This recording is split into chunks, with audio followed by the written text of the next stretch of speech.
हम नहीं चाहेंगे कि तीसरी मर्तबा इस देश के प्रधानमंत्री नरेंद्र मोदी बने। हम ये कह रहे हैं कि हमने डायरेक्टली पिछले 10 साल में बीजेपी का अपोज किया है पार्लियामेंट में। अगर कोई ऐसा मौका आता है कि नॉन एनडीए और एक नरेंद्र मोदी को रोकने के लिए किसी को प्रधानमंत्री बनाने का मौका मिल सकता है तो हम यकीनन उनका साथ देंगे। ना जोर है, ना शोर है, ना कुछ नहीं, अब तो सन्नाटा है। बैसाखियों के सहारे सरकार चलाएंगे अगर वो बनाते हैं मोदी जी।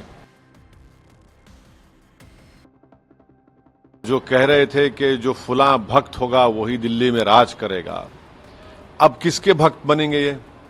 मेरे ख्याल से जो माहौल था देश में, बीजेपी को इतनी भी सीटें नहीं आनी चाहिए थी। उनको हम लोग, अगर ये लोग सही काम करते तो 150 में सिमेट देते हैं लोगों को। हार गए। बनारस के अतराफ में कितनी सीटें हार गई बीजेपी। ना जोर है, ना शोर है, ना कुछ नहीं, अब तो सन्नाटा है। मगर क्या प्रधानमंत्री एक बैसाखियों के सहारे सरकार चलाएंगे? अगर वो बनाते हैं मोदी जी तो देखना पड़ेगा। बैसाखी किसको बोल रहे हैं? चंद्रबाबू नायडू को? नहीं, देखिए, जो 400 की बात कर रहे थे, जो नहीं, सुनिए बैसाखी दोनों तरफ होती है। नहीं, सुनिए, जो 400 की बात कर रहे थे, जो बोल रहे थे कि सब खत्म हो जाएगा, और जो कह रहे थे कि जो फुला भक्त होगा वही दिल्ली में राज करेगा, अब किसके भक्त बनेंगे ये?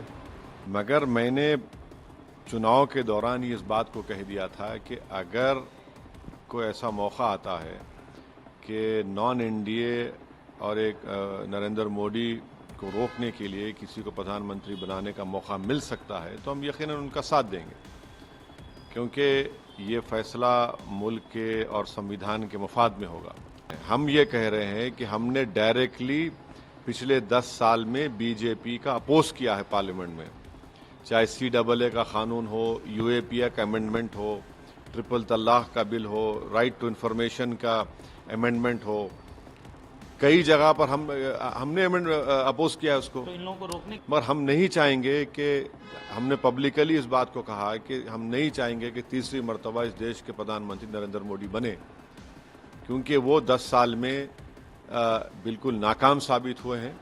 और किसी हद तक आप देख भी रहे हैं कि जो 400 पार की बात कर रहे थे, आज तो सिमट के रह गए वो।